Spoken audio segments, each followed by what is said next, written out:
Para desbloquear los cursos completos de HQ tenés que visitar la página de HQ Universitario. Acá vas a encontrar los cursos virtuales totalmente completos, elegís tu universidad, tu facultad y la materia que vos necesites. O también una biblioteca totalmente gratuita para poder acceder a todos los contenidos teóricos y prácticos y también, por supuesto, cursos presenciales en diferentes modalidades. El link de la página te lo voy a dejar acá abajo en la descripción. Y por supuesto, no te olvides de suscribirte a HQ, el canal de YouTube más completo para ciencias químicas. Ahora sí empezamos con la clase. Hola, ¿qué tal? Bienvenidos a un nuevo video de Checo Universitario. Esta vez nos vamos a enfrentar a Química Física 1 y en particular a los temas de la segunda y la tercera ley de la termodinámica, ¿sí? Lo que llamamos la serie 2 de esta materia en términos del práctico. Nos habíamos quedado, creo que, en el ejercicio 2.8, por hacer, el cual dice así. El siguiente diagrama representa las transformaciones de un mol de gas ideal. Obtenga las expresiones para el cálculo del calor, el trabajo y los cambios de energía interna, entalpía y entropía del sistema e indique en cuál de estos casos estos valores son nulos. Bien, y tenemos aquí este ciclo que pasa por tres. Este es un diagrama de P versus T, así que estas líneas rectas que llegan al origen son isocoras, ¿sí? Son, así se llaman, isocoras, y entonces estamos trabajando a al menos tres volúmenes distintos, dos temperaturas y tres presiones, parece ser distintas. Eh, Bien, tenemos los cuatro estados, y dice, primer proceso que nos interesa, un proceso adiabático del estado 3 al estado 1, que vendría a ser esta diagonal de aquí, reversible. Bueno, vamos a tratar de pensar en ese proceso. Bien, entonces, 1. Tenemos que concentrarnos de nuevo en calor, trabajo, cambio de energía interna, cambio de entalpía y cambio de entropía del sistema. ¿Sí? Yo voy a reducirlo a cambio de entropía, así nomás. ¿Sí? Si no explicito de qué estoy hablando, voy a estar hablando del sistema. Si voy a hablar del ambiente, le voy a poner, aunque sea una A, o ambiente, o una A. Y si voy a hablar del universo, directamente le voy a poner U. ¿Ok? Si no, es entropía del sistema. Estas tres son funciones de estado y estas dos no. ¿Sí? Es importante recordar eso para todo lo que vayamos a hacer. Entonces, proceso diabático de 3 a 1 reversible. Eh, bueno, delta U, delta H y delta S lo podemos calcular eh, aprovechando que son funciones de estado. Delta U y delta H lo podemos calcular aprovechando que son funciones de estado. Delta S lo vamos a calcular de otra manera. Y calor y trabajo ya vamos a ver cómo hacemos. Bien, entonces para delta U, que es lo más fácil, siempre lo podemos calcular como la capacidad calorífica a volumen constante por el delta de temperatura. ¿Bien? En este caso tenemos temperatura 1 menos temperatura 3. No sé si nos lo establecen.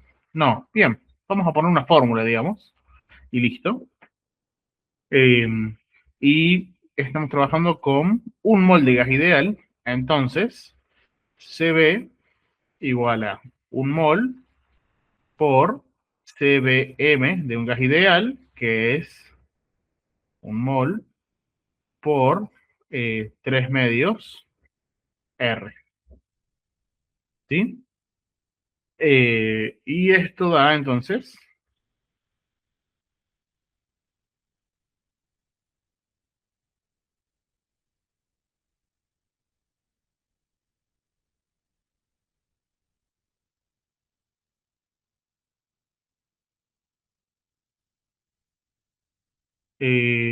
perdón, R es 8,314 joules sobre Kelvin mol, así que vamos a poner eso.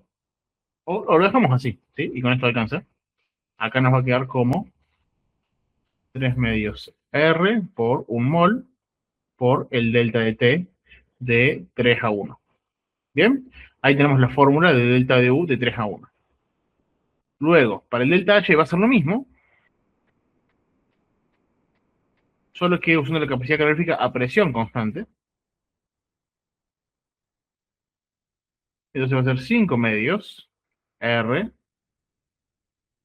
por un mol, perdón, por el delta T. Vamos a hacer un zoom así, trabajamos más cómodos. 5 medidas. R por un mol por delta T de 3 a 1. Muy bien. Ahí tenemos entonces nuestro delta H. Delta S, miren cómo lo podemos calcular. Nosotros sabemos que delta S del universo es igual a delta S más delta S del ambiente. Como el proceso es adiabático,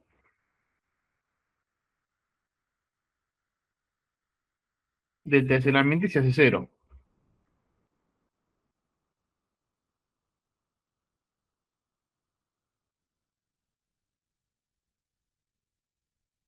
porque es un proceso adiabático. ¿Bien? Y entonces nos queda que la entropía del sistema es igual a la entropía del universo. Y como el proceso es reversible,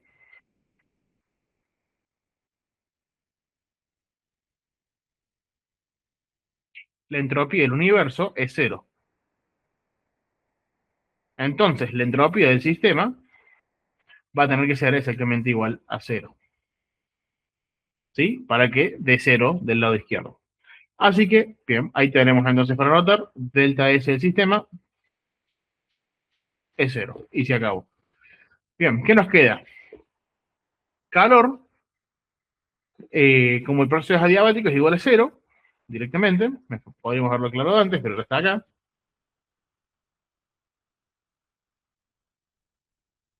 Y nos queda trabajo.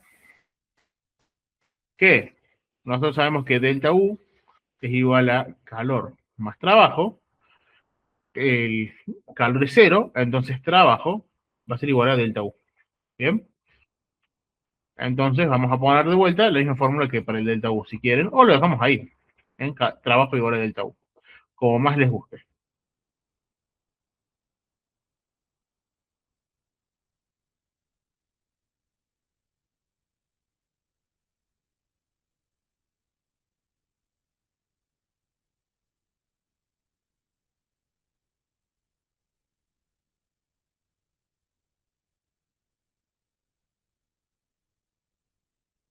Dos, reversible. Estamos ante un proceso isotérmico con un cambio de presión y un cambio de volumen.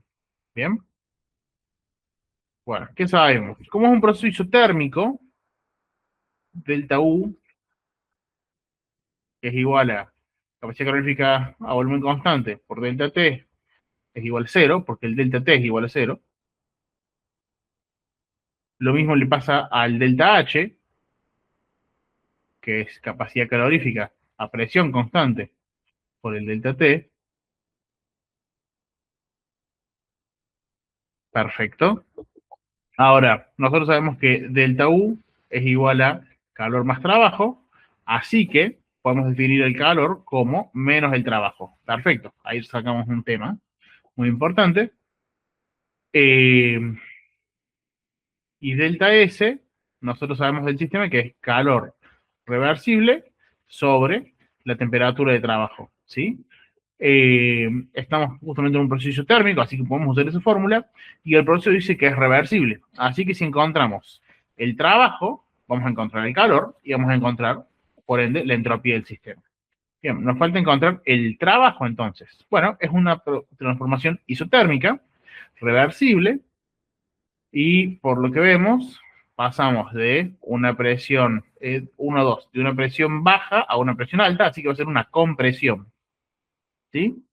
El trabajo va a ser en este caso igual a menos R por T por el logaritmo natural de volumen, perdón, vamos de 1 a 2. Sí, de 1 a 2. Volumen 2 sobre volumen 1.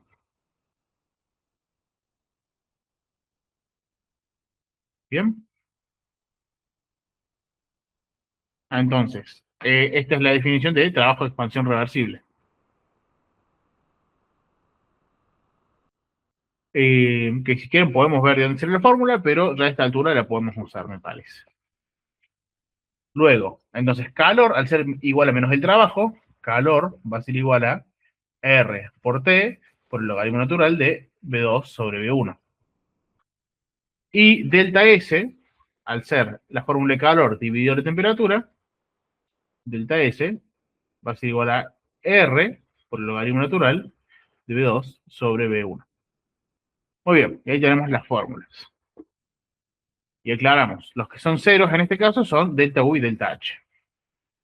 Vamos a ir a buscar el proceso número 3. Dice, proceso 2 a 3 reversible. De 2 a 3 reversible. Presión constante, temperatura que cambia. Bueno, entonces propongo que empecemos por ahí, ¿no?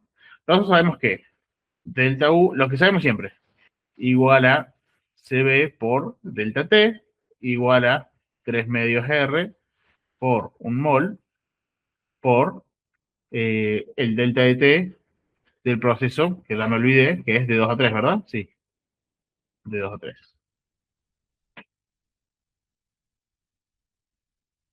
Bien. Delta H va a ser entonces lo mismo, pero cambiando capacidad calorífica a volumen constante por capacidad calorífica a presión constante. Recuerden, podemos usar estas fórmulas porque son funciones de estado, entonces podemos imaginarnos un camino apropiado para utilizarlas a estas fórmulas. 5 medios, esta vez R por un mol por delta de T de 2 a 3. Si quieren esto después lo convierten por T3 menos T2, ¿sí? ¿Se entiende? Bueno, ¿y qué tenemos? Casualmente, ¿sí? Delta H es igual a esto, porque es igual al calor a presión constante, ¿sí? Estamos en un proceso, un trabajo a presión constante, entonces es igual al calor, ¿sí? Directamente vamos a notar calor igual a delta H, ¿sí? Así como está puesto, o lo ordenamos porque quede más bonito, voy a ponerlo así. El calor, en este caso, como es un proceso de presión constante, es igual al calor a presión constante, y eso es igual al cambio de entalpía del proceso. El trabajo va a ser igual a delta U menos calor, ¿sí? Entonces, en este caso, va a ser igual a delta U menos delta H. Si quieren, que les demos una fórmula. Se puede calcular, lo que fuera. ¿Y qué nos queda? La entropía del sistema. A ver, pensemos así, ¿sí? El diferencial de entropía es igual a el diferencial de calor sobre la temperatura. Eh,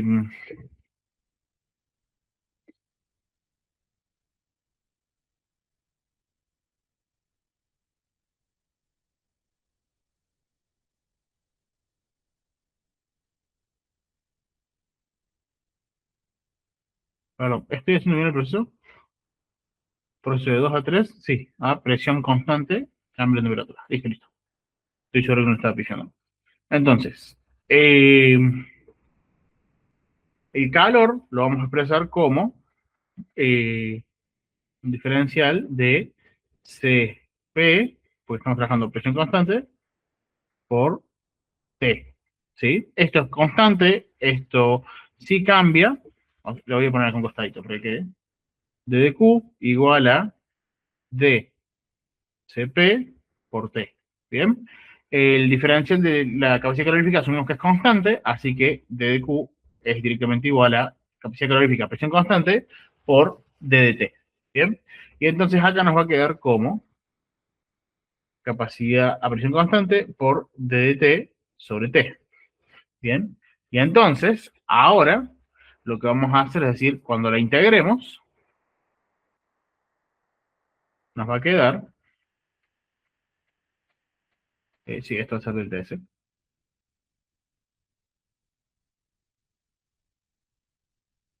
vamos a correr por arriba, la integral de esa va a tener que ver con el logaritmo, ¿sí? Va a ser el logaritmo natural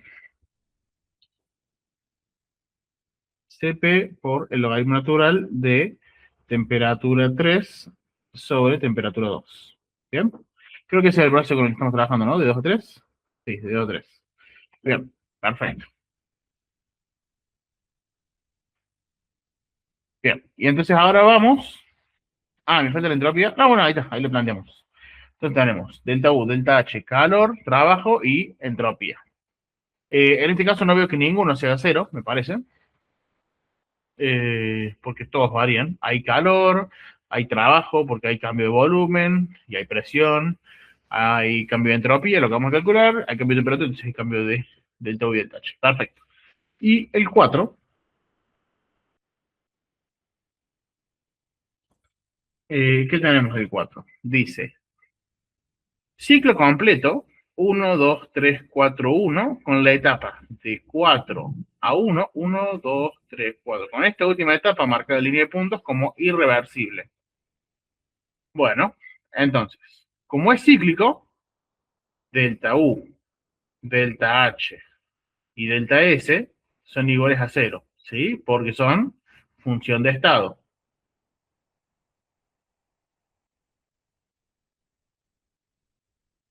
Bien, ahora, el calor va a ser igual a calor 1 más calor 2 más calor, en realidad calor de 1 a 2 más calor de 2 a 3 más calor de 3 a 4 más calor de 4 a 1.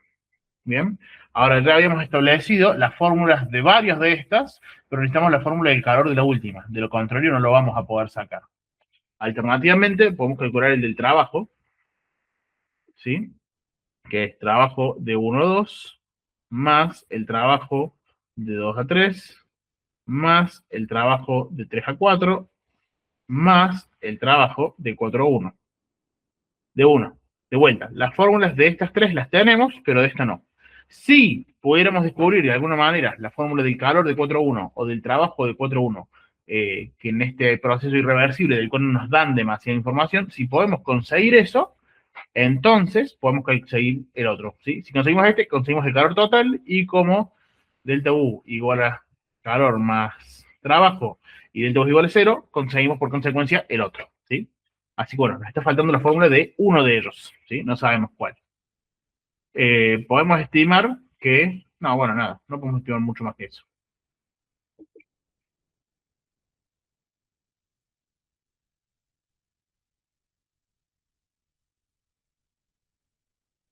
Muy bien. Con eso entonces concluye este ejercicio. Si quieren podemos hacer como una especie de resumen o repaso.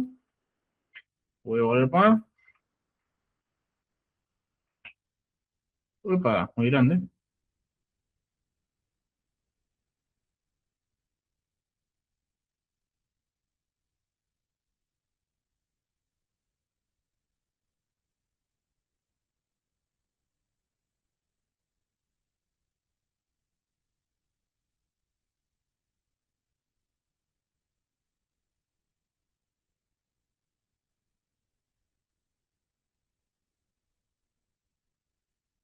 Bien. Y... Ah, este se ve feo.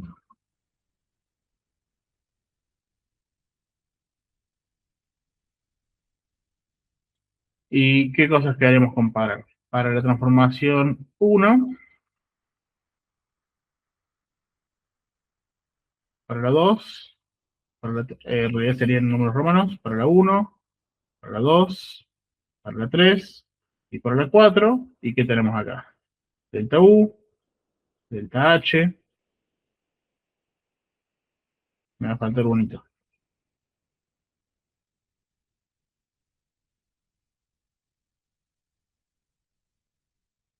Delta S, calor y trabajo.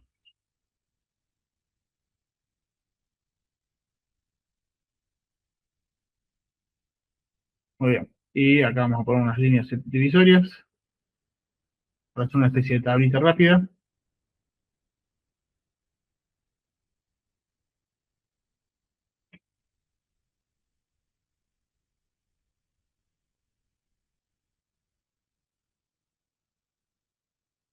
Muy bien, listo. Y entonces, sacando esto. Para la transformación 1 resolvimos. ¿Cuáles sí eran iguales a cero? Delta S y calor igual a cero. ¿Bien?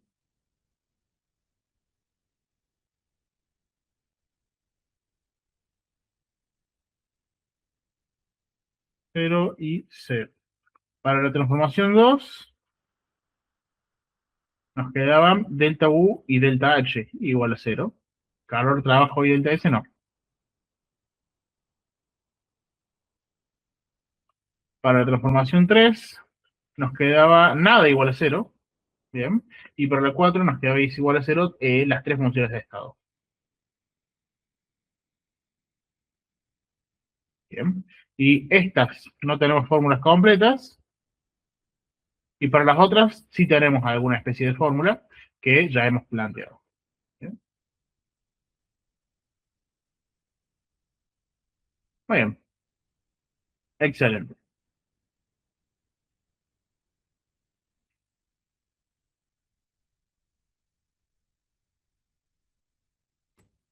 Bien. En el ejercicio 2.9 tenemos lo siguiente. En un recipiente adiabático a presión constante se introducen 10 gramos de benceno líquido a 15 grados Celsius y 100 gramos de benceno sólido a menos 10 grados Celsius. Y tenemos que A, calcular la composición y temperatura final del sistema, es decir, cuando alcance el equilibrio. B, calcular delta S para el sistema y para el medio ambiente. Y C, en base a los resultados anteriores, indicar si el proceso fue reversible o irreversible. Y nos ofrecen como datos temperatura de fusión y delta H de fusión del benceno y capacidad calorífica del benceno en estado líquido y en estado sólido.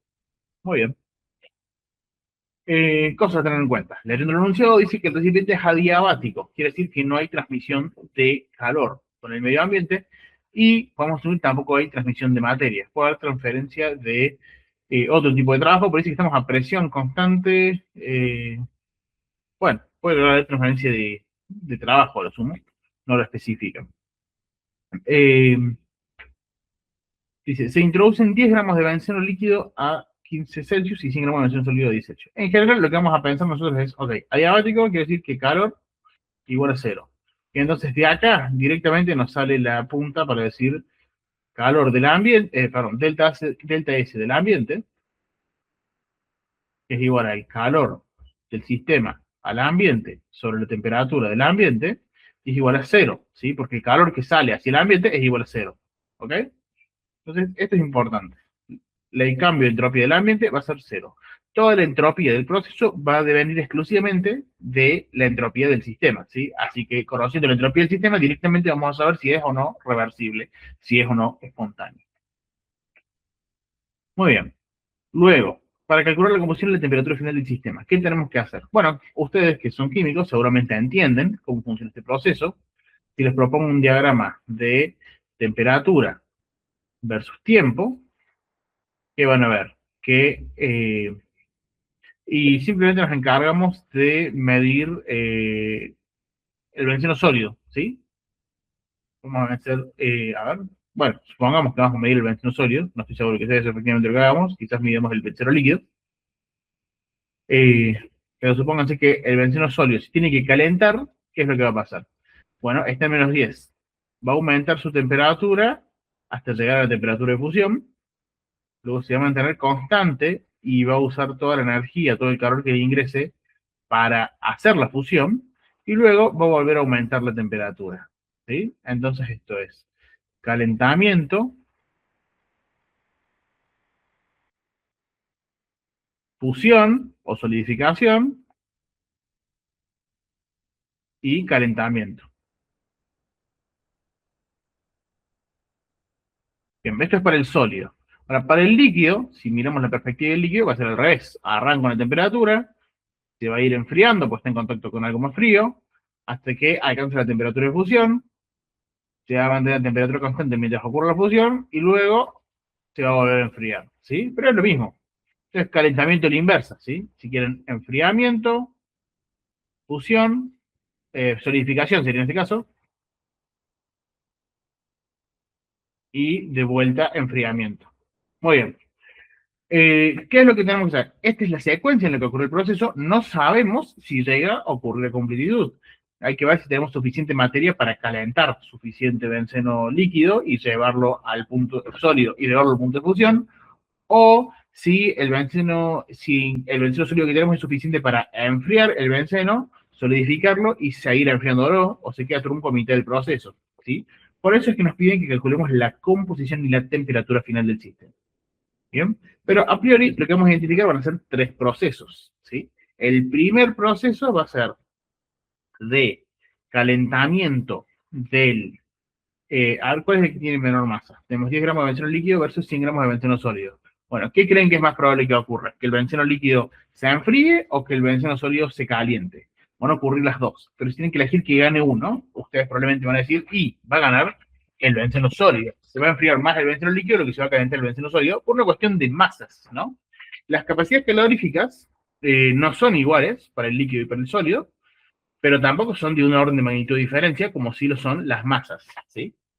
Así que, si me preguntan a mí y tuve que adivinar, lo que voy a decir es, el benceno líquido se va a enfriar y va a alcanzar la temperatura de función antes de lo que el benceno sólido se va a calentar y va a alcanzar la temperatura de fusión, ¿sí? Así que pensemos en eso.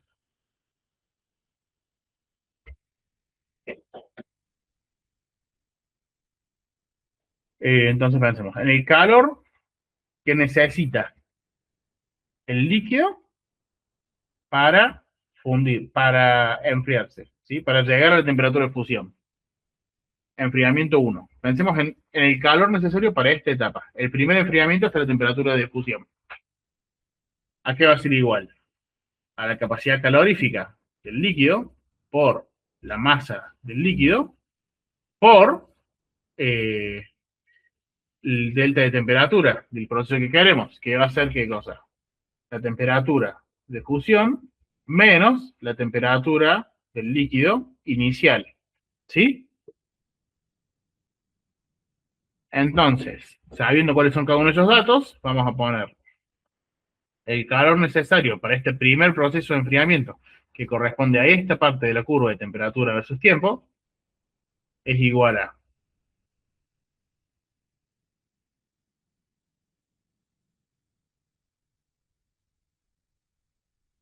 para el líquido son 2,51 joule por Celsius por gramo.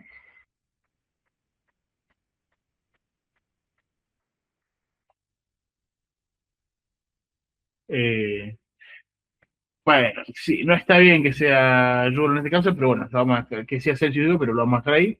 Joule por Celsius por gramo por la masa, que son 100 gramos, por este el de temperaturas, que es la temperatura de fusión, dice que es 5,5 o Celsius, menos, lo ideal es que trabajar con Kelvin, pero bueno, justo acá vamos a estar trabajando con los Celsius. Después, por el caso del líquido, probablemente nos convenga usar el Kelvin. Menos la temperatura inicial que dice que es de 15 grados.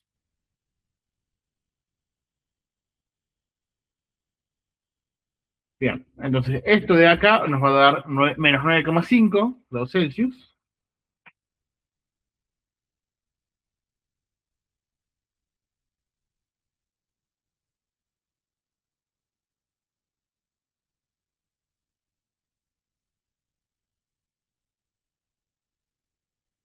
Bien, y acá vamos a hacer un cancelamiento de unidades. Celsius con Celsius a lo menos 1, gramos con gramo a lo menos 1, y nos quedan unidades de energía, que son razonables para el calor.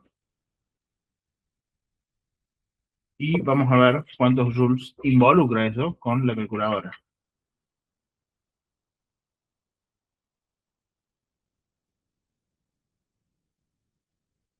Que nos da 2,51 por 100 por menos 9,5.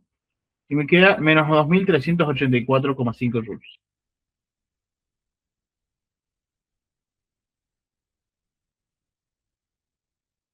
Bien. O sea, esto es el calor que le requeriría, ¿sí?, al líquido enfriarse, ¿sí?, perder, para llegar a la temperatura de fusión, ¿sí? Después calculemos cuánto necesitaría para fundirse, ¿sí?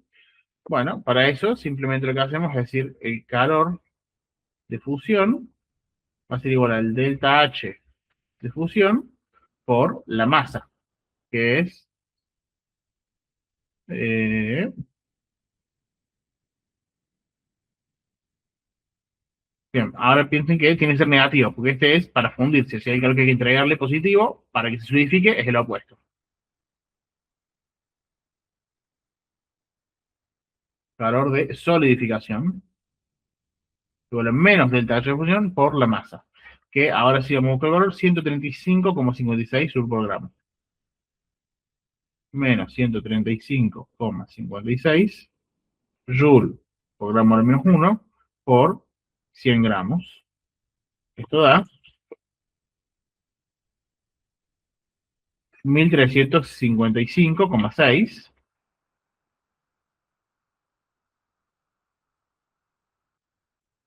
No.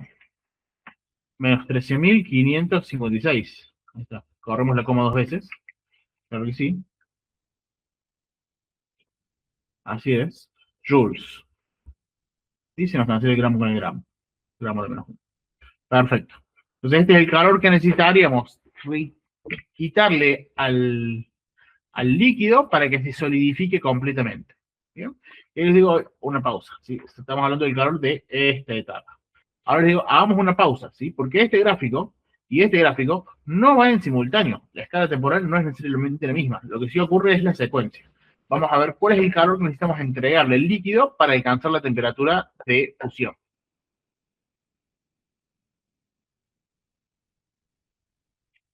O sea, calor del sólido, del calentamiento 1, igual a lo mismo, ¿no? La capacidad calorífica por la masa por el delta de temperatura, ¿sí?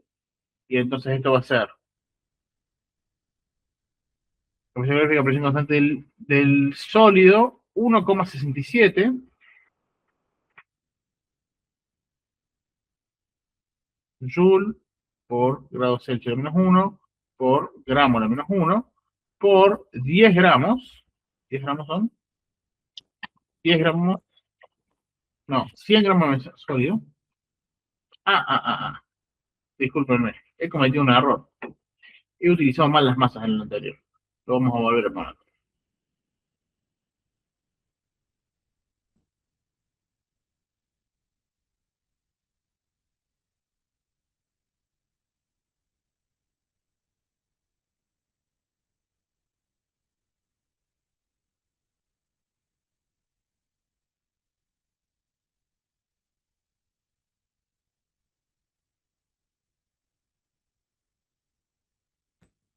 El 2,9 nos dice, en un recipiente diabático a presión constante, se introducen 10 gramos de benceno líquido a 15 Celsius, 100 gramos de benceno sólido a menos 10 Celsius. Calcule la composición y la temperatura final del sistema, calcule la entropía para el sistema y el medio ambiente, y en base al resultado anterior indique si el proceso fue reversible o irreversible.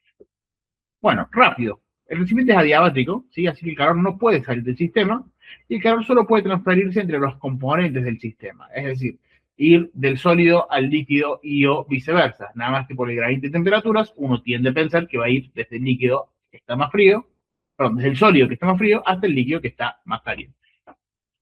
Eh, Así que, sabiendo eso, tenemos que pensar el proceso.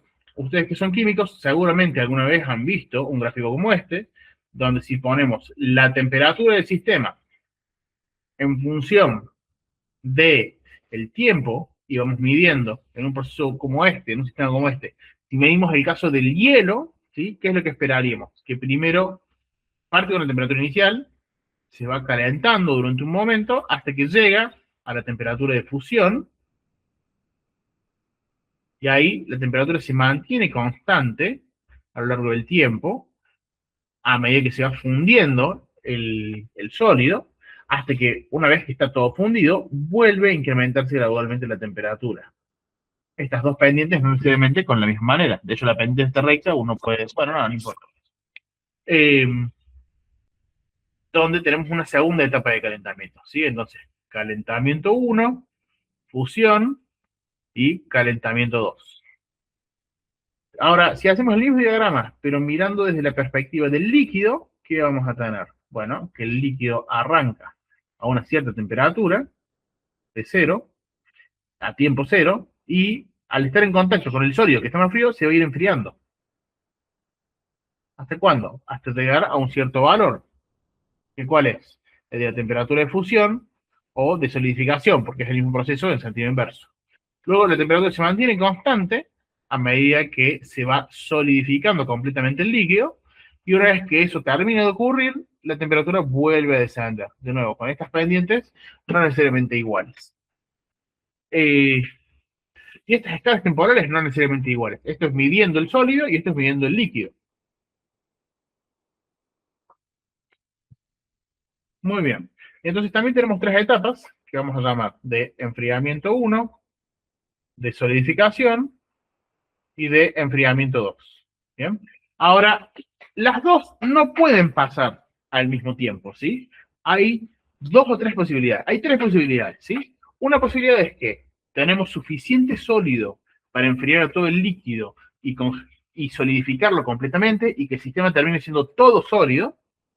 Opción B, tenemos suficiente líquido para hacer que todo el sólido se funda y el sistema sea totalmente líquido. U opción C, un punto intermedio donde el calor de uno es suficiente para fundir o solidificar parcialmente al otro, ¿sí? Y los dos van a terminar en la temperatura de fusión, si el proceso no se llega a terminar, probablemente. Probablemente, o bueno, en realidad no, capaz que no llega a la misma temperatura, pero nos va a quedar con una composición incompleta. Bueno, entonces, ¿cómo vamos a plantear esto? ¿De qué manera? Bueno, primero vamos a tener que el calor eh, que tenemos disponible para, ahora hagamos una estimación. Tenemos 10 gramos del líquido y 100 gramos del sólido. ¿Qué es más probable? ¿Que el líquido se solidifique o que el sólido se funda con esos 10 gramos? Lo más probable es que el líquido se solidifique, porque tenemos mucho sólido a baja temperatura y poquito líquido a una temperatura mayor. ¿Sí? Entonces, el planteo que yo les digo es, hagamos de cuenta que estamos trabajando en este entorno y veamos hasta dónde llegamos. Capaz que llegamos hasta acá nomás. Capaz que llegamos hasta acá nomás. Capaz que llegamos hasta acá. Vamos a ir viendo. ¿Sí? Bueno, entonces calculemos cuál es el calor que necesitamos para el enfriamiento. El calor necesario para la primera etapa de enfriamiento es aquel que me va a llevar desde la temperatura inicial, que son 15 Celsius, hasta la temperatura de fusión, que son 5,5 Celsius. ¿Sí? Entonces, igual a la capacidad calorífica a presión constante del benceno líquido por la masa del benceno líquido por el delta de temperaturas, ¿sí? De este proceso, que va a ser directamente temperatura de fusión menos temperatura del líquido inicial, ¿sí? O temperatura cero del líquido, o vemos cómo lo representamos. T0 del líquido, bueno, no sé. Temperatura del líquido inicial es la que más me llama. Ok. ¿Y entonces esto cómo lo representamos? Bueno, este valor, la capacidad calorífica a presión constante para el líquido es 2,51 Joule por Celsius a la menos 1 por gramo a la menos 1 por la masa del líquido, que son 10 gramos, por la temperatura de fusión, que es 5,5 Celsius, menos los 15 gramos. 15 grados es el original. 15 grados Celsius de la temperatura inicial del sistema. ¿Sí? Si pasemos todo esto a la calculadora, ¿qué es lo que nos va a quedar? Que primero, Celsius a la menos 1 se cancela con Celsius de este lado, y gramos a la menos 1 se cancela con gramos, lo cual nos deja todo en joules, lo cual está bien para una unidad de energía. Y 2,51 por 10 por menos 9,5 me da menos 238,45. Tiene sentido. Es calor que pierde el líquido y se lo entrega al sólido, y de esa manera es que se va a enfriar. Muy bien. Ahora pensemos cuál es el calor necesario para la fusión para la fusión completa. Perdón, teniendo de líquido sólido para la solidificación completa. El calor de la solidificación, ¿a qué va a ser igual? Al delta H de solidificación por la capacidad calorífica, por la masa del líquido, ¿sí? Ahora, el delta H de solidificación es igual a menos el delta H de fusión, que ese es el dato que nos han dado, por la masa del líquido. Y entonces esto es igual a menos 135,56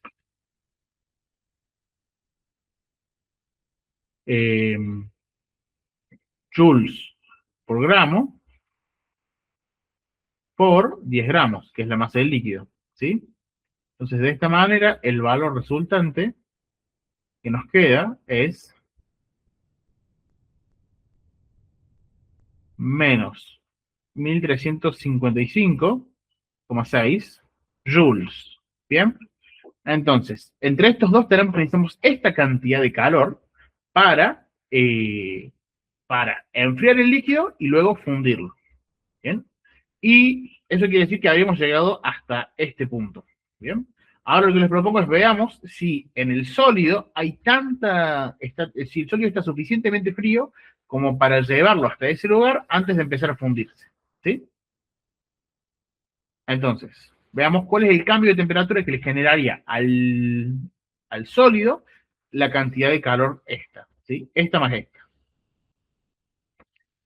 Delta de temperatura del sólido igual a ver, si el calor es igual a Cp por delta T, el delta de temperatura es igual a calor sobre Cp. ¿Sí? ¿Y qué calor? Al calor de E1 más el calor de solidificación a la inversa, ¿sí? El opuesto, sobre la capacidad calorífica del sólido por la masa del sólido. ¿Bien? Pongamos estos valores. Me está faltando algo acá, ¿no? No, no. Bien.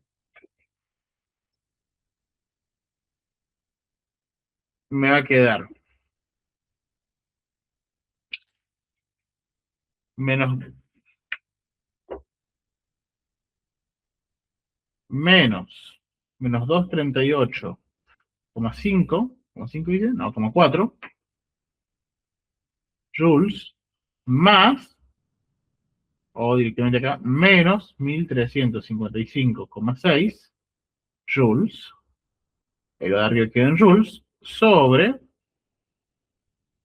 la capacidad calorífica del sólido, que era 1,67. Esto está en joules por H menos 1, por gramo a la menos 1, por 100 gramos, que es la masa del sólido. Bien, poniendo eso en la calculadora, nos queda que el delta de T para el calentamiento 1, quizás, o bueno, delta de T, no, asociado a estos dos procesos, disculpen, no a calentamiento 1, es igual a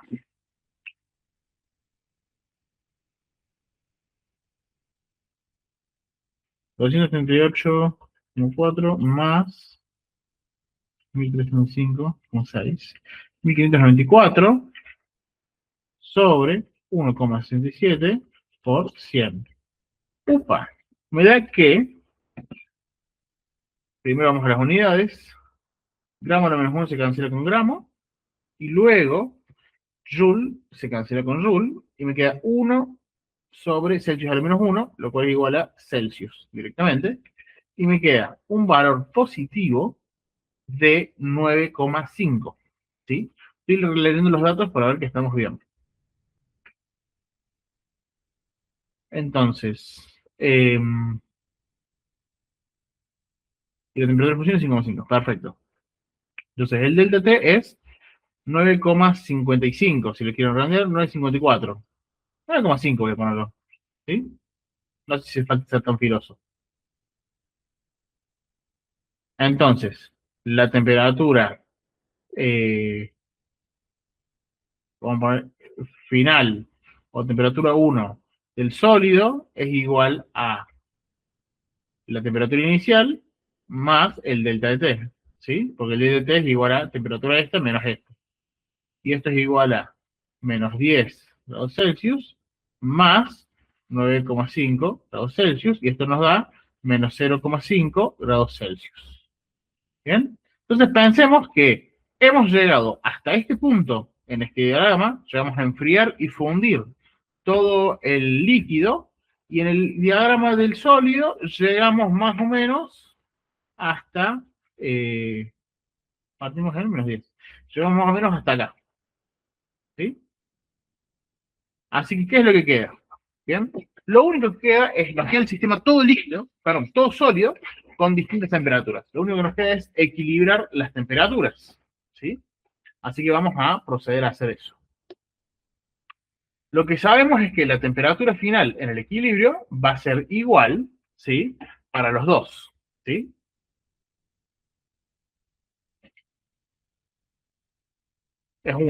Es única. ¿Bien? ¿Y qué es lo que sabemos? Que el calor que le transfiere el sólido frío, ¿sí? El calor del frío es igual a una cantidad opuesto del calor que le ofrece el sólido caliente. ¿Por qué? Porque el calor neto del sistema es igual a cero porque el sistema es adiabático, ¿sí? Entonces, lo que pasa de un lado para el otro tiene que salir del otro lado para el uno. A priori, esto es lo que ocurre. Bien, y la pregunta es cómo calculamos el calor del sólido frío, ¿sí? Y bueno, es simplemente la capacidad calorífica del sólido frío por la temperatura, el delta de temperatura, ¿sí? Del sólido frío,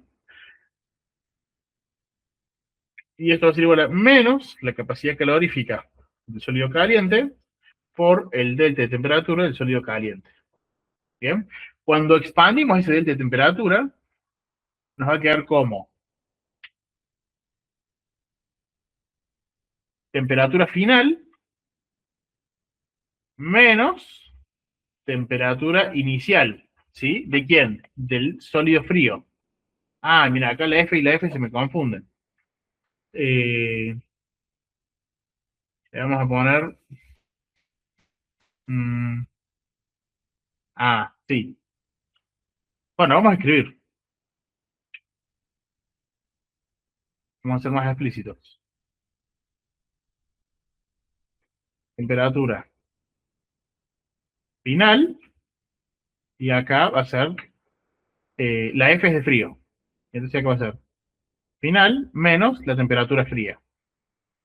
Y acá va a ser menos la capacidad calorífica del sólido caliente por la temperatura final menos la temperatura caliente.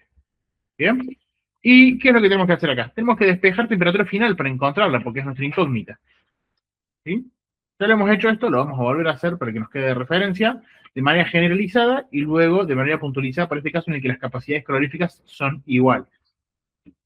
¿Bien? Entonces, ¿cómo nos va a quedar? No, bueno, acá las capacidades caloríficas son iguales directamente.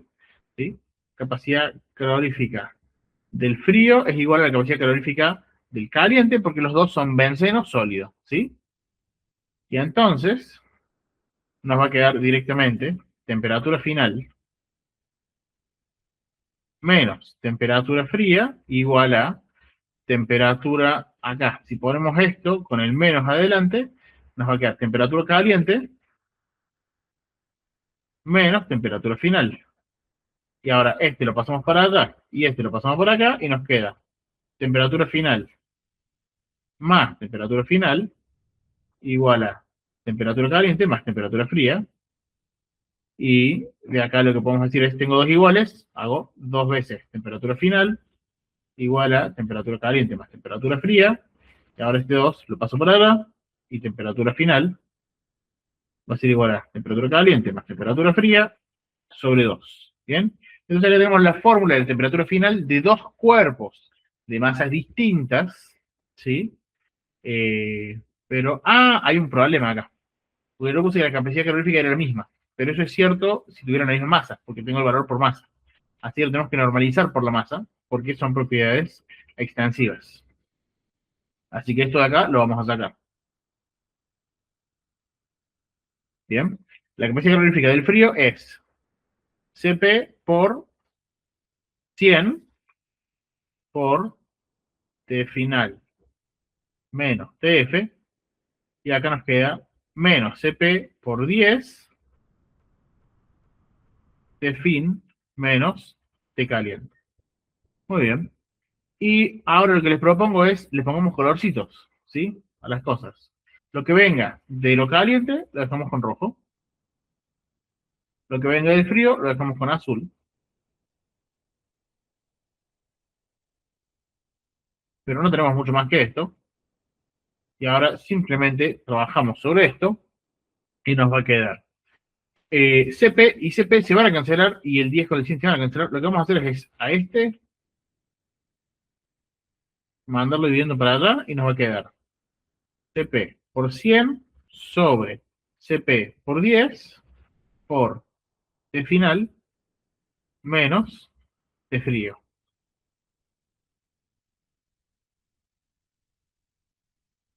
Igual a menos T final menos T caliente. Si continuamos en operación, se nos van a cancelar CP con CP y este 0 con este 10. Y entonces nos va a quedar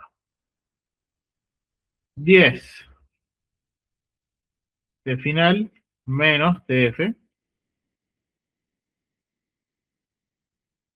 igual a, y acá este menos lo vamos a distribuir, nos va a quedar menos T final más T caliente.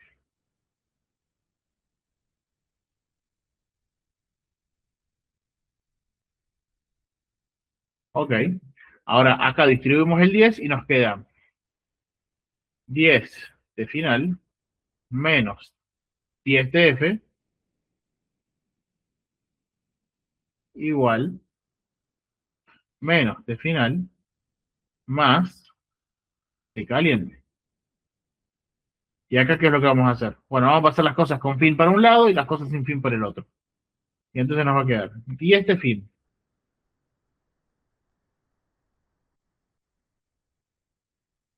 más T fin igual a T caliente más 10 T frío. Bien. Y finalmente acá lo que vamos a hacer de este lado es sacar factor común. Nos queden 11 de fin igual a esto. Y entonces en consecuencia, el 11 lo pasamos dividiendo por el otro lado. Bien. Y acá lo que nos queda es un promedio ponderado por la masa, ¿sí?, de la temperatura de los componentes iniciales, porque la capacidad calorífica específica era exactamente la misma. Ahora es cuestión de poner los valores que habíamos encontrado para cada uno de ellos, ¿sí? ¿Y qué era? La T caliente era la temperatura de fusión, que eran los 5,5 Celsius, ¿verdad?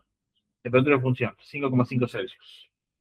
Y la T final de la T fría era el menos 0,5, ¿verdad? Sí. Entonces nos queda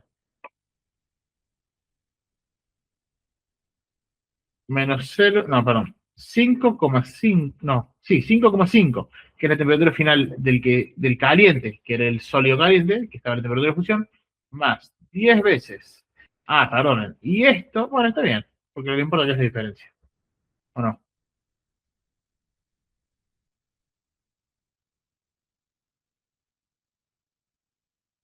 Bien, acá permítanme decir que esto hay que ponerlo en Kelvin, no en Celsius, ¿sí? Así que va a ser 273. Bueno, va a dar lo mismo, nos va a dar lo mismo, de hecho. Sí, no se preocupen.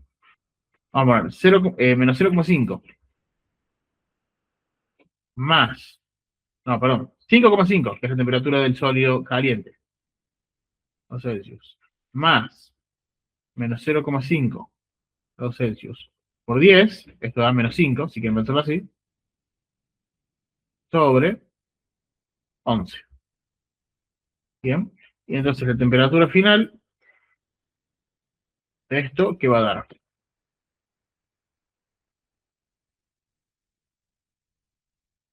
5,5 menos 10 por 0,5 sobre 11. Y me queda 0,045. ¿Sí? Lo cual solamente lo voy a reducir a 0,0. ¿Bien? La temperatura final de esto es 0 Celsius. Lo cual tiene sentido. Está más cerca de la temperatura del sólido, que había 10 veces más que de la temperatura del caliente. ¿Sí? Y listo. Ahí nos queda nuestro problema 9, creo que es este, o el 8, resuelto. Problema 9 resuelto. Ah, no, solo el inciso A. Falta el inciso B. ¿Sí? Nos dice, calcule la entropía del sistema para el sistema y para el medio ambiente. Bueno, rápido. La entropía del ambiente es igual al calor que sale del ambiente sobre la temperatura del ambiente, y como el sistema es adiabático, esto es 0, y entonces esto es igual a 0. ¿Bien? Importante. Ahora vamos a ver la temperatura del sistema. Un proceso un poquito más complicado, porque tenemos que recordar todo lo que ocurrió, ¿sí? Es delta S del sistema va a ser igual a el delta S del calentamiento del sólido, que pasó de menos 15, no, perdón, de menos 10 a 0 grados, ¿ok? Más el delta S de enfriamiento del líquido, que va de los 15 grados a los 5,5, y después de los 5,5 al 0, ¿sí? Enfriamiento 1 más el de enfriamiento 2. Y a esto hay que sumarle el delta S de la solidificación, ¿sí? Y ahí tenemos todas las contribuciones de entropía del sistema, ¿sí? Y hay que calcular y ver cuánto da, nada más.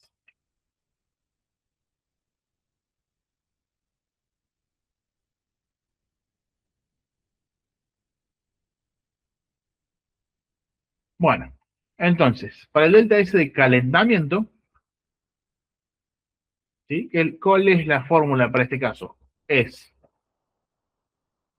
eh, bueno, de nuevo tenemos que D de Q es igual a, bien, una flechita. El diferencial de entropía es igual al diferencial de calor sobre la temperatura de trabajo. El diferencial de calor lo vamos a plantear como la capacidad calorífica a presión constante, por la masa si hace falta, ¿sí? Porque nos la dan como específica a nosotros, por el diferencial de temperatura sobre temperatura. Y cuando integramos estas, para que nos dé el delta de entropía del sistema, el calentamiento, nos va a quedar Tp por M por el logaritmo natural de temperatura final sobre temperatura inicial. ¿Ok? Entonces esto es lo que tenemos que poner acá, para el calentamiento. Esto aplica para el calentamiento y para el enfriamiento. Esta fórmula hay que aplicarla 3 veces con distintos valores de masa y de temperatura final inicial y de capacidad calorífica.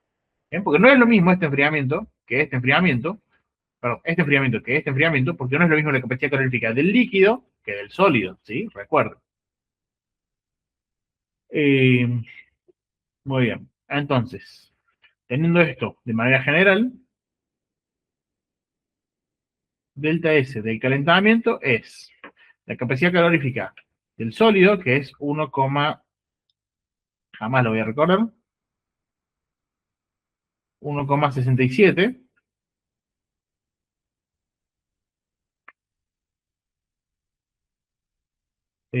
joules por Celsius por gramo de menos 1, por 100 gramos, porque hay mucho sólido, por el logaritmo natural de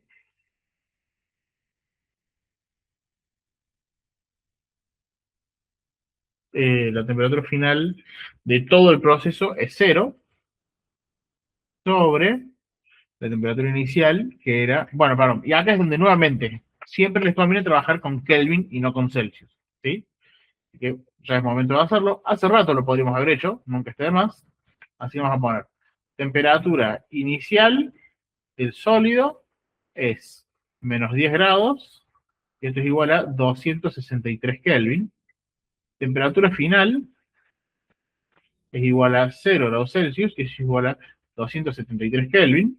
Y temperatura inicial perdón, temperatura de fusión, otro importante, es igual a 5,5 grados Celsius, y eso es 278,5 Kelvin. Y temperatura inicial del líquido es 15 grados, y entonces es 273 más 15, 288 Kelvin. ¿Bien? Ok. Ahí está. Ahí tenemos entonces todo. Y lo que nos queda, luego voy a revisar estos valores que acabo de decir. Arrancamos con 10 gramos de benceno a 15 grados y el sólido a menos 10 y la temperatura de fusión es 5,5 y calculamos recién que la final era 0. Muy bien. Perfecto. Todos esos valores están bien. Entonces, estos valores son los que tenemos que usar para el cálculo de las entropías. ¿Sí? Para el cálculo de los deltas funcionaba todavía, pero para las entropías ya no podemos escapar de ahí. Así que bueno, pequeño recuadrito, lo vamos a dejar por acá a medida que lo usamos. En este caso, la temperatura final es la temperatura final de todo el proceso, son los 273 Kelvin, sobre la temperatura inicial del sólido, ¿sí? Que era menos 10, o sea, 263 Kelvin. Y esto da algo, que va a ser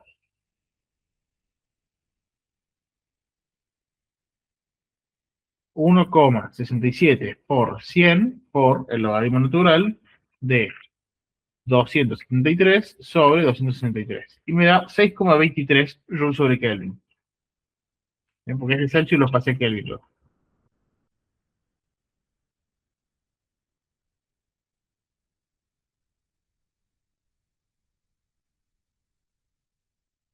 Bien, como decía, da 6,23. Fíjense que es positivo, tiene sentido, porque estamos calentando algo. Ahora, para el delta S, esto lo vamos a bajar un poco, el delta S de enfriamiento 1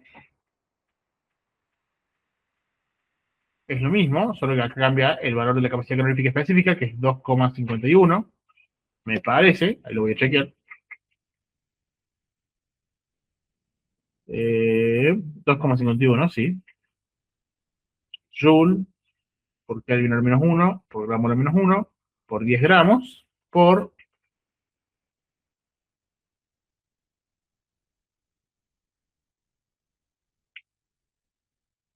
el logaritmo natural de la temperatura de fusión, que es 278,5 Kelvin, sobre la temperatura inicial de esto, que era 288 Kelvin. ¿Ok? Creo que lo estamos bien. Hay que ver cuánto da esto. Kelvin se divide con Kelvin, gramos se divide con gramo, y nos queda joules solamente.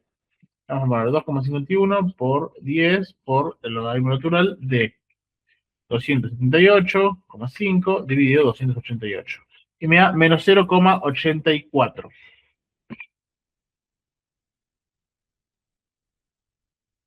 Ok. Luego tenemos el delta S de enfriamiento 2, que es utilizando la capacidad calorífica del sólido, 1,67 Joule por Kelvin al menos 1, por gramo al menos 1, por 10 gramos, por el logaritmo natural de qué? Bueno, de esta temperatura hasta esta temperatura.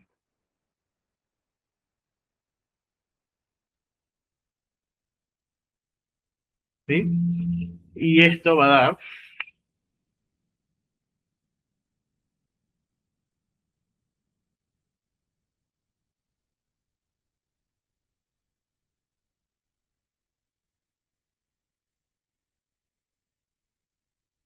0,3 menos 0,33. Bien, de nuevo, voy disminuyendo el entropía porque está enfriando.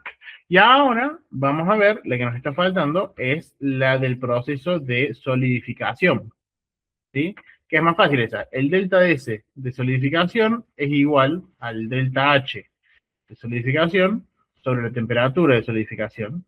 Y este es igual a menos el delta H de fusión sobre la temperatura de fusión.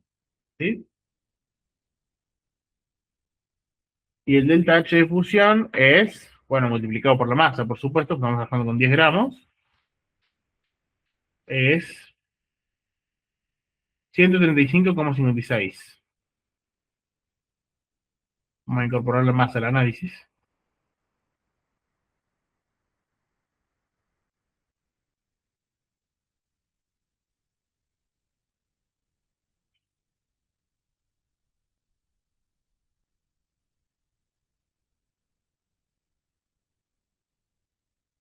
Y esto entonces decimos que da menos 135,56 Joule, porque vino el menos 1. ¿Está bien esto? No, Joule por mol al menos 1. No, por gramo al menos 1. Por 10 gramos, ahí está, sobre la temperatura de fusión, que es los 5,5, y estos son los 278,5 Kelvin. Muy bien.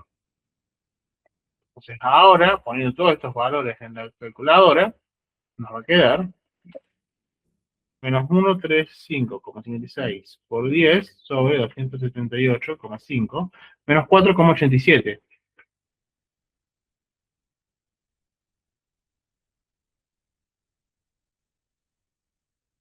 De nuevo, se estaba enfriando, se estaba ordenando el sodio, pasaba de un estado desordenado a uno muy ordenado, que es el sodio, entonces la entropía disminuye. Y ahora que tenemos todos estos pequeños valores, vamos a calcular la entropía del sistema. Vamos a volver a poner esta fórmula, nada más que ahora le vamos a dar un nuevo significado. Vamos a estar dando los valores que corresponden en cada caso.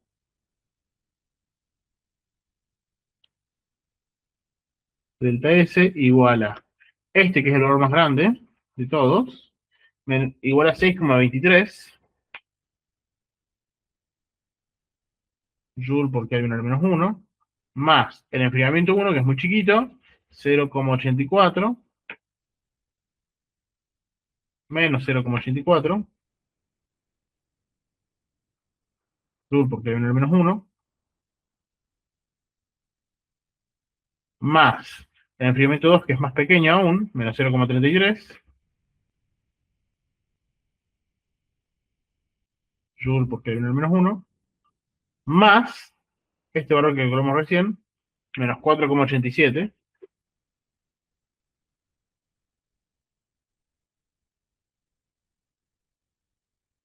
Joule porque hay un al menos 1, y si hacemos la suma de todos ellos, lo que nos queda, según la calculadora, es 6,23 menos 0,84 menos 0,83 menos 4,87. Me queda 0,19. Delta S igual a 0,19 Joule porque hay un al menos 1. Ahora fíjense que este es un valor que es mayor a 0, ¿sí? Y entonces el proceso será espontáneo e irreversible.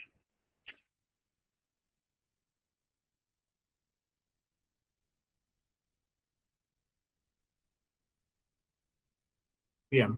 Entonces, listo. ¿Por qué es espontáneo e irreversible? Porque dijimos que delta S, quizás no lo dijimos, delta S del ambiente es igual a 0. Delta S del universo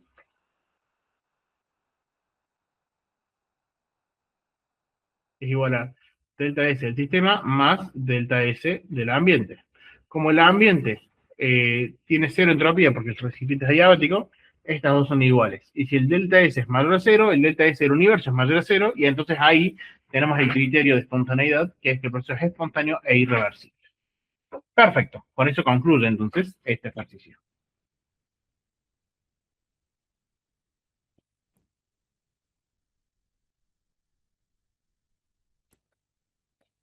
Bien. Ejercicio 2.10. Se mezclan 200 gramos de oro, a 120 grados Celsius con 250 gramos de agua a 10 grados Celsius en un recipiente adiabático. Cuando el sistema ha alcanzado el equilibrio, calcule la temperatura final del sistema, la entropía asociada al oro, la entropía asociada al agua y la entropía del universo. Muy bien.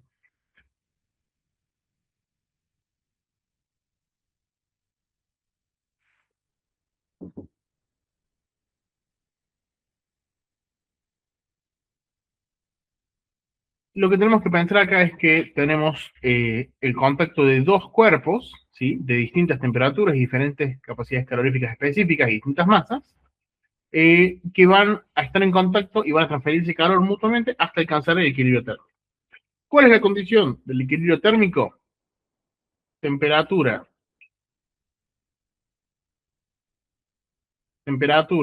del oro igual a temperatura del agua igual temperatura final. ¿Bien? Esta es la condición del equilibrio térmico. ¿Bien? Y ahora lo que nosotros decimos es, estamos en un recipiente diabático, vamos a decir que estamos trabajando a presión constante, pues estamos trabajando con un sólido y un líquido, así que no pasa nada. Y como datos no nos brindan, ¿sí?, los calores de fusión y la temperatura de fusión y ebullición ni del oro ni del agua. Entonces vamos a asumir que no vamos a tener que enfrentarnos a un cambio de estado. Si no nos vamos a enfrentar a un cambio de estado, este ejercicio se resuelve bastante sencillo, ¿sí? Decimos que el cambio de temperatura del oro es igual a, perdón, lo que vamos a decir es, el calor que le entrega el oro al agua es igual al opuesto del calor que el agua le entrega al oro, ¿sí? Sea quien sea que le entregue a quién. En realidad, como que está caliente el oro le entrega al agua y entonces es menos lo que el agua recibe del oro, ¿sí? Es lo mismo. Y cada uno de estos puede calcularse como estamos a temperatura, a presión constante, lo calculamos como capacidad calorífica a presión constante por el delta de temperatura, en este caso del oro, y aquí capacidad calorífica a presión constante del agua por el cambio de temperatura del agua. Muy bien. Y nosotros sabemos, como dijimos, que en el equilibrio térmico la temperatura final de ambos es igual, ¿sí? Entonces a esto lo vamos a reescribir de la siguiente manera. Vamos a aprovechar el uso de colores, porque se va a poner un poco complicado esto. A esto le vamos a poner naranjita, todo lo que venga del oro, todo lo que venga del agua le vamos a poner azul, ¿sí?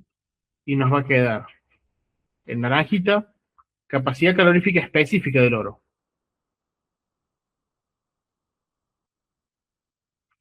Por la masa del oro, por el delta de temperatura que va a ser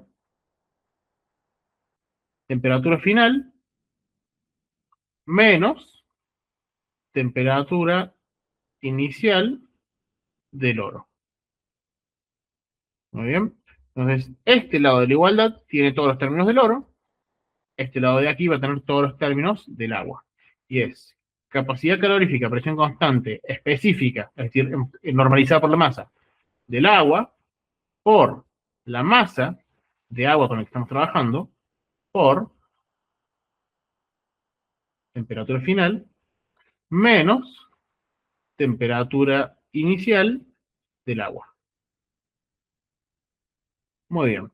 Y la pregunta es, ¿tenemos todos estos datos? Y la respuesta es sí. Tenemos las capacidades caloríficas específicas del oro sólido y del agua líquida, justo, ¿sí?, que son las que necesitamos, que tienen esos valores. Tenemos la masa de oro con la que trabajamos, 200 gramos, la masa de agua con la que trabajamos, 25 gramos, y tenemos las temperaturas iniciales de cada uno de los 120 Celsius y 10 Celsius. Listo. La única incógnita que nos queda es la temperatura final, así que hay que proceder a despejarla. Despejar esto es un proceso un poco largo, pero no demasiado, ¿sí?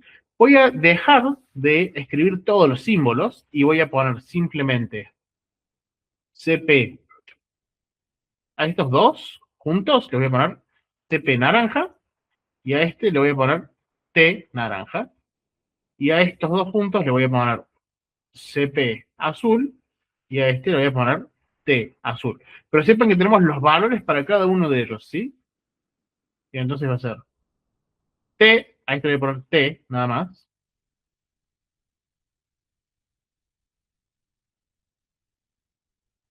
O bueno, solo para ser específico le vamos a poner TF, ¿sí? Por las dudas, no cometamos alguna imprudencia en el futuro. Muy bien. Y ahora se va a despejar bastante sencillito. Todas las TF para un lado y todo lo que no tenga TF para el otro. Antes de hacer eso, vamos a tener que distribuir la capacidad calorífica y nos va a quedar TP por T final menos CP por T igual a CP azul por T final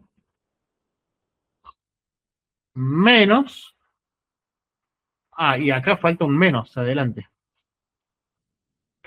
importantísimo.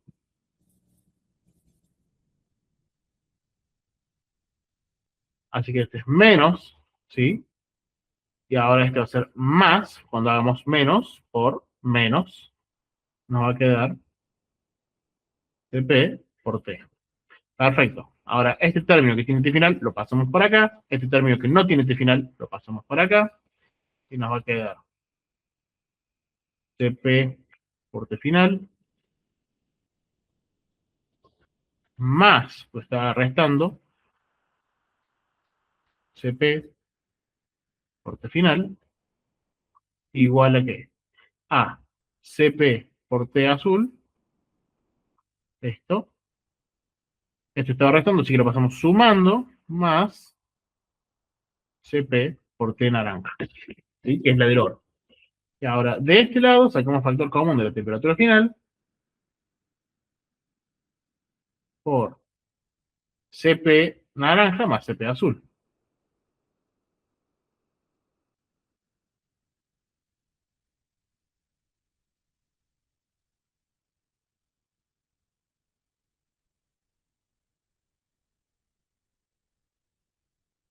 Muy bien. Y acá esto nos queda exactamente igual.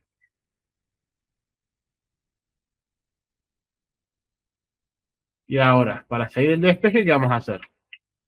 Bueno, esto lo vamos a pasar dividiendo para acá abajo.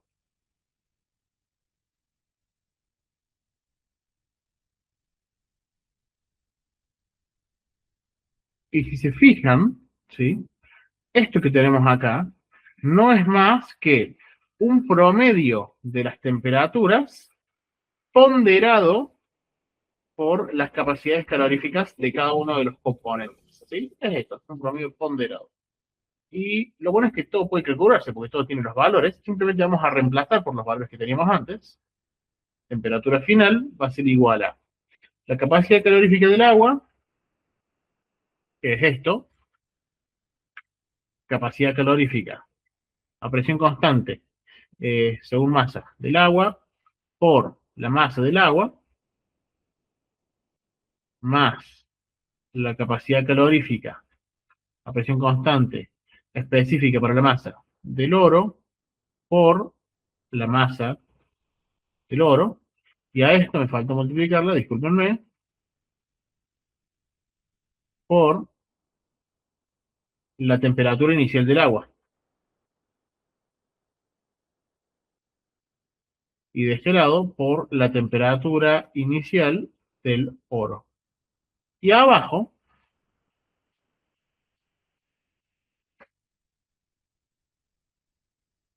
tenemos de vuelta estos dos términos, que no es más que volver a escribir esto.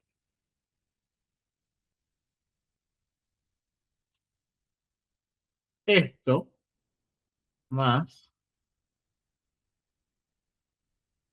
esto. ¿Bien? Y cuando le pongamos números, ¿cómo nos va a quedar?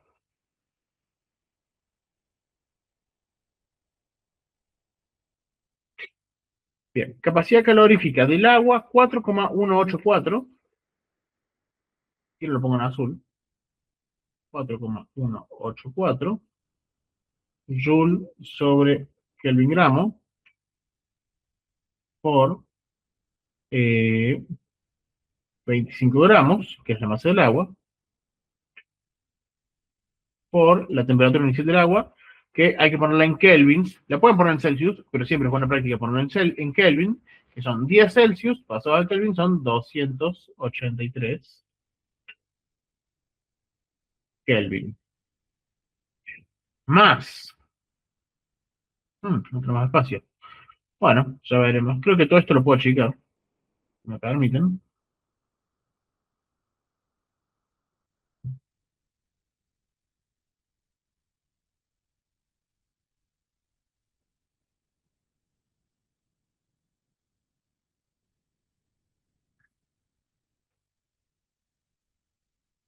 Más la capacidad calorífica del oro, que es 0,1309,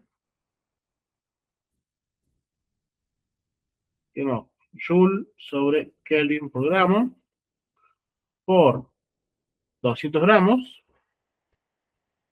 por la temperatura 120 Celsius son 393 Kelvin. Bueno, y ahora todo esto sobre estos mismos valores repetidos.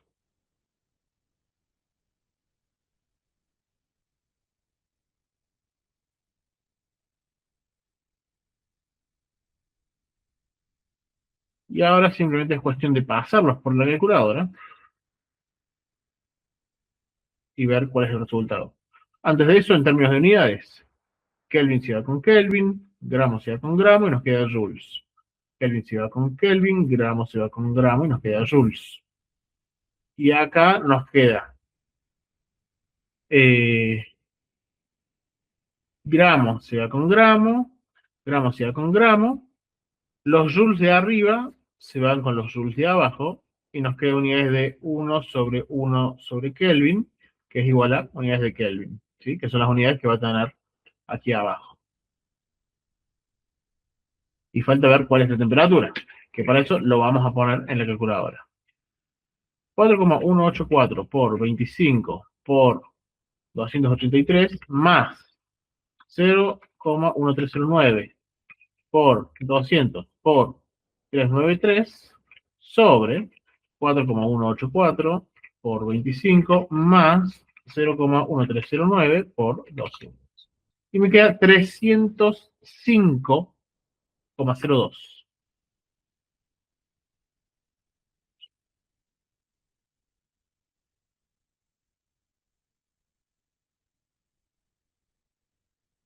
Esto menos 273 nos queda en 33 grados Celsius aproximadamente, ¿verdad? 32, disculpen. 32,02 grados Celsius. Bien, esta va a ser la temperatura final del sistema. Luego, habiendo tenido eso, podemos calcular los cambios de entropía asociados a cada uno de ellos, ¿sí? Y vamos a decir, ok, delta S del oro, vamos a tener en cuenta que es un calor a presión constante, reversible, ¿sí? Va a ser igual a CP, perdón, a QP sobre T, pero tiene que ser de calentamiento, así que va a ser así. Diferencial de entropía es igual a diferencial de calor reversible sobre temperatura cuando lo integramos, cuando consideramos acá que el calor reversible a presión constante lo podemos calcular como capacidad calorífica a presión constante por el delta de temperatura, o sea, por D de T, sobre T, y hagamos la integral de todo para que nos dé el delta de entropía, nos va a quedar que el delta de entropía va a ser igual a capacidad calorífica por el logaritmo natural de temperatura final sobre temperatura inicial. ¿Bien? Y entonces, aplicando esto a los distintos componentes del sistema, vamos a decir delta S del oro va a ser igual a la capacidad calorífica del oro por el logaritmo natural de temperatura final sobre temperatura inicial del oro. Y esto va a ser nada más y nada menos que 0,1309 Joule sobre gramo Kelvin por el logaritmo natural de 300, ¿cuánto era? 305 Kelvin sobre 393 Kelvin, que era la temperatura inicial. Entonces nos va a quedar cambio de entropía del oro igual a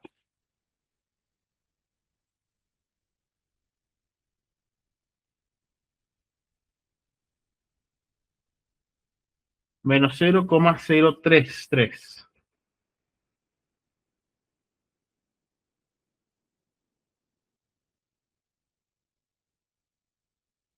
Joule sobre Kelvin. Porque se va el gramo con un gramo. Ah, nos falta por los gramos, esto.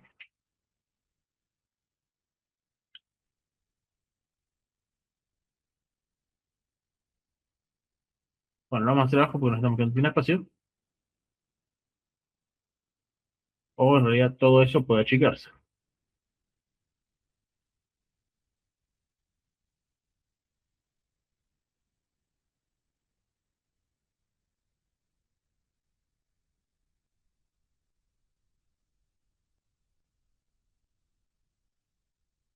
Entonces podemos seguir trabajando acá tranquilos, sin apuro.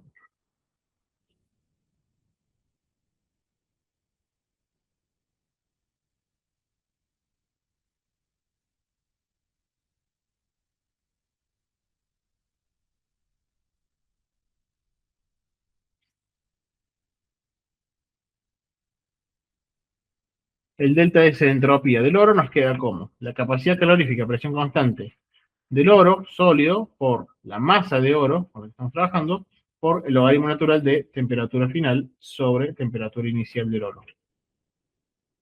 Y acá lo único que hay que agregar entonces es la masa de oro, que eran 200 gramos. Y ahora sí se nos van a cancelar los gramos con los gramos y me va a quedar bien el análisis dimensional. Eh,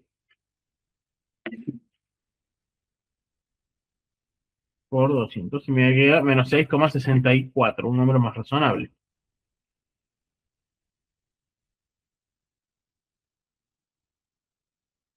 Sí, Joule sobre Kelvin. Ahora, lo mismo para el agua, cambio de entropía del agua va a ser igual a la capacidad calorífica del agua por la masa del agua por el logaritmo natural de la temperatura final sobre la temperatura inicial del agua. Y acá, ¿qué hay que hacer cuando reemplacemos? Delta S H2O 4,184 Joule sobre gramo por Kelvin por 25 gramos por el logaritmo natural de la temperatura final, que era 210 grados, creo que era, ¿no? Arrancaba. Sí, 10 grados, 283 Kelvin sobre, perdón, esta es la temperatura inicial, 283 Kelvin, y la temperatura final que fue 305 Kelvin. Bien, como este es más grande que este, nos va a quedar positivo, y se nos va a cancelar el gramo con el gramo, y nos va a quedar su uso de Kelvin, perfecto.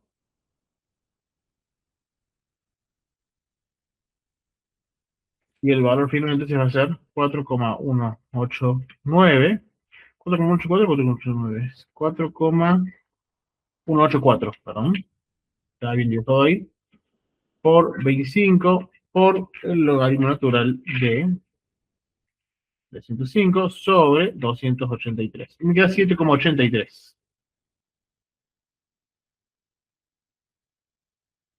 Joule sobre Kelvin. Bien, y ahora cuando comparemos el valor de la entropía del oro y del agua, nos queda que es más grande la del oro. Y la del sistema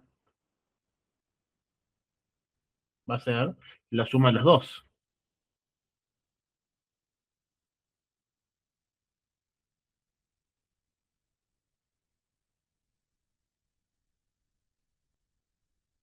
¿6,33 era? 6,64.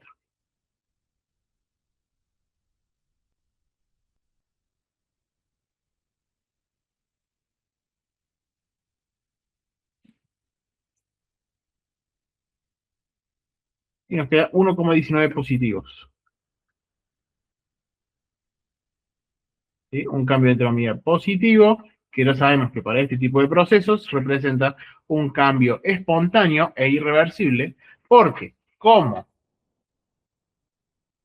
Permítanme mover un poco algo.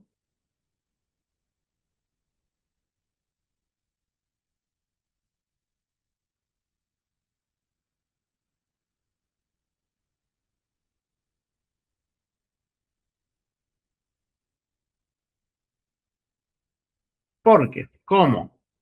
Delta S del universo es igual a delta S más delta S del ambiente y delta S del ambiente es igual a cero, porque el proceso es adiabático.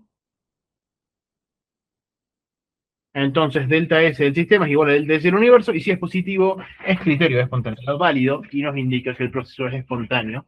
Y al ser distinto de cero, nos informa que es irreversible. Muy bien, eso lo concluye finalmente este ejercicio, sin más vueltas ni faltas.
Muy bien.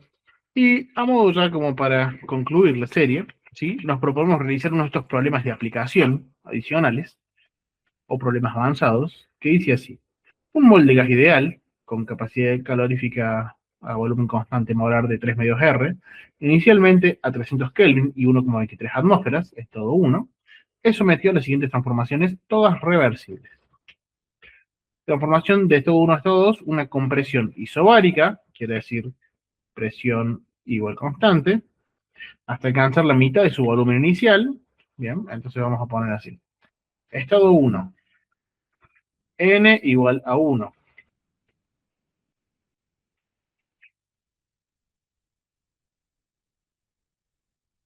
Estado 1, N igual a 1. Esto se va a mantener constante siempre. Presión igual a 1,23 atmósferas.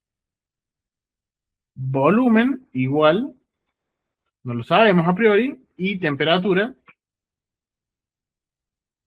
300 Kelvin. ¿300 Kelvin dice? Sí. Bien, tenemos tres de las cuatro variables de estado de un gas, entonces podemos definirla a la otra por la ecuación de gases ideales, P por B igual a N por R por T, y despejando para B nos va a quedar que B igual a N RT sobre P. Directamente utilizando la ecuación de gases ideales y reemplazando los valores que conocemos, nos va a quedar que el volumen del estado 1 va a ser igual a 1 mol por 8,314 joule, porque hay 1 a la menos 1, perdón, vamos a usar el otro valor, discúlpenme, 0,082 litros por atmósferas sobre mol por Kelvin, y a esto lo vamos a multiplicar por la temperatura, que era 300 Kelvin, y lo vamos a dividir por la presión, que es 1,23 atmósferas, cancelando todo lo que hay que cancelar, este Kelvin con este Kelvin, este mol con este mol, esta atmósfera con esta atmósfera, nos va a quedar un volumen en litros, cuya magnitud, vamos a conocer la brevedad,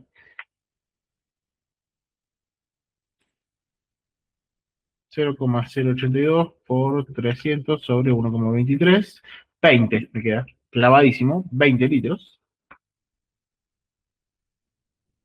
igual a volumen 1. ¿Bien? Entonces, volumen igual a 20 litros. Perfecto. Tenemos entonces ya el estado P20. Bueno, el N lo vamos a dejar constante, no lo vamos a tocar más. En el estado 1. Ahora en el estado 2, ya que tenemos las condiciones del estado 1, vamos a ver. Compresión isobárica, ¿sí? Quiere decir que P2 es igual a P1 igual a 1,23 atmósferas hasta alcanzar la mitad de su volumen inicial.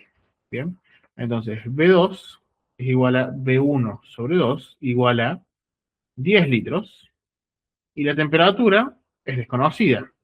Pero de nuevo, P por B igual a nRT, y ahora despejando para T nos va a quedar T igual a P por B sobre N por R. Entonces, en este caso va a ser 1,23 atmósferas por 10 litros sobre un mol por 0,082 litros por atmósferas sobre Kelvin por mol. Y entonces esto nos va a quedar como 1,23 por 10 sobre 0,082. Y me queda 150. Tiene sentido, la mitad de la temperatura. 150 Kelvin. Perfecto. Entonces tenemos la temperatura 150 Kelvin. Listo, tenemos el estado 2 completamente definido. Vamos ahora a avanzar sobre el estado 3. Para eso veamos la transformación. Transformación 3 a 4. Expansión isobárica hasta alcanzar el volumen inicial del estado 1. Bien. Isobárica, presión constante, y volumen igual al volumen del estado 1. Estado 3.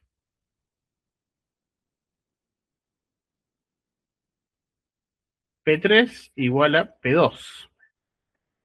B2 igual, B3 igual a B1, y temperatura es la que nos queda sin definir.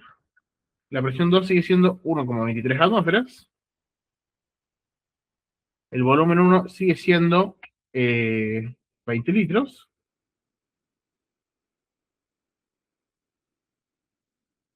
sí, está bien, no está pasando más nada raro.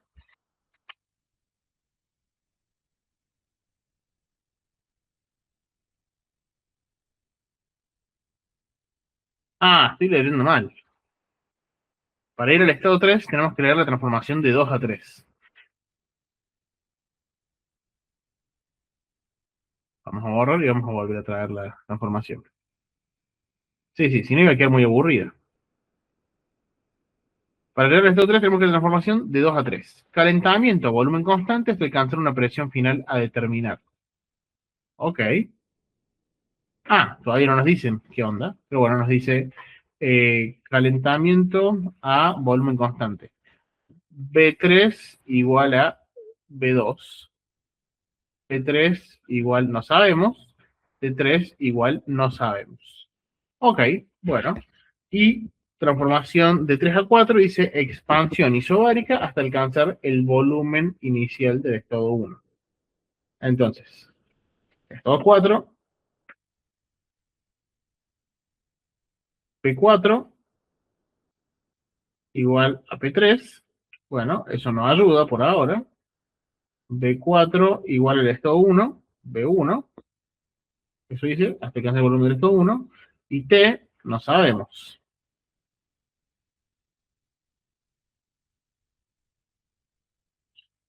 Y D4.1 dice enfriamiento, volumen constante hasta alcanzar el estado 1, liberando tantos joules de calor. Bueno, este podría darnos la pista para terminar de calcular todo lo que nos hace falta. Dice, D4.1 tenemos un enfriamiento de volumen constante, ¿sí? Porque ya sabemos que el volumen final es igual. Y nos dice el calor que se liberó, ¿sí? Eh, sí, sí, B es igual a constante, dB es igual a cero, y entonces el trabajo de expansión es igual a cero. Y en ese caso, delta U es igual al calor. ¿Bien? Y nosotros sabemos que delta U es igual a CB por delta T. ¿Sí? Y como nos dan, ¿sí? Como nos dan el calor y nos dan la capacidad calorífica de este mol de gas, que es ideal, podemos calcular el delta T del proceso 4.1. ¿Bien? Entonces vamos a hacer eso. Son 2.494 joules de signo, se liberan, dicen, claro, signo negativo, igual a 3 medios R por T4, T1 menos T4. Bien, de nuevo, menos 2.494 joules igual a 3 medios por 8,314 joule sobre Kelvin mol por la temperatura 1 era 300 Kelvin menos T4. ¿Bien? Y acá despejamos. T4 lo pasamos para allá. En realidad hay que... A esto lo pasamos dividiendo para allá y le restamos... Bien, nos va a quedar así. T4 igual a menos 2.494 joules sobre menos T4 es igual a esto por 2 tercios, que es el 3 medio que lo pasamos dividiendo, sobre 8,314 joule sobre Kelvin mol, por un mol, me falta agregar acá, eh, menos 300 Kelvin. ¿Bien? Y cuando lo llevemos a T4, nos va a quedar este con signo positivo y este también con signo positivo. ¿Sí? ¿O no? Sí, porque si se enfría, T4 es más grande que T1. Perfecto. Y entonces, ahora es cuestión de poner todos estos valores en la calculadora y veamos cómo se comportan. Este rule se cancela con este rule, este mol se cancela con este mol y me queda 1 sobre Kelvin, que es lo mismo que Kelvin. ¿Sí? Y Kelvin se suma con Kelvin y está todo perfecto. Entonces, en la calculadora tenemos que poner 2494 por 2 tercios, todo esto dividido 8,314, y son 199,98, 200 grados, más 300 grados. Me queda 500 grados Kelvin. Bien. Entonces, de esta manera calculamos la temperatura 4, que es 500 Kelvin. Bien. Y sabiendo que el volumen es igual al volumen 1, que es igual a 20 litros, voy a volver a corroborar, volumen 1 es 20 litros, ¿sí? Vamos a poder calcular la presión acá. P4 igual a P3 igual a ¿qué? P por B igual a NRT, despejamos P, nos va a quedar NRT sobre B, N por R por T sobre B, ¿sí? Del 4. Entonces esto es un mol, y lo voy a poner abajo, un mol por 0,082 litros por atmósfera sobre Kelvin por mol sobre 20 litros por 300, acá es por 500 Kelvin.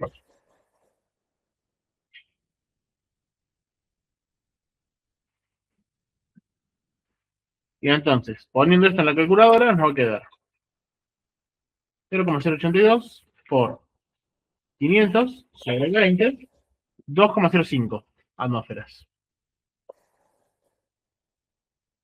Bien, y entonces con esto ya tenemos el P3 y el P4.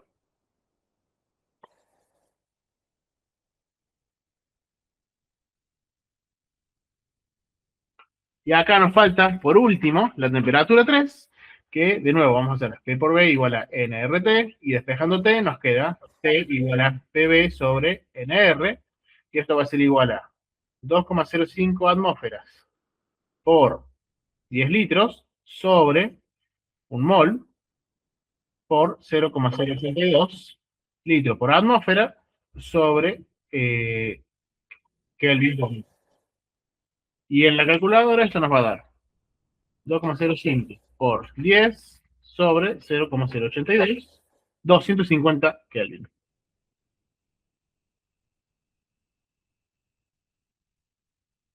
Y de esta manera, entonces, hemos logrado calcular todos los estados, ¿sí? Estado 1, 2, 3 y 4, con todas sus variables termodinámicas, presión, volumen y temperatura, manteniendo el número de moles constante. Es la primera parte de este problema de aplicación, pero nos hemos quedado sin tiempo. Podremos continuarlo más adelante, seguro que practica para los exámenes.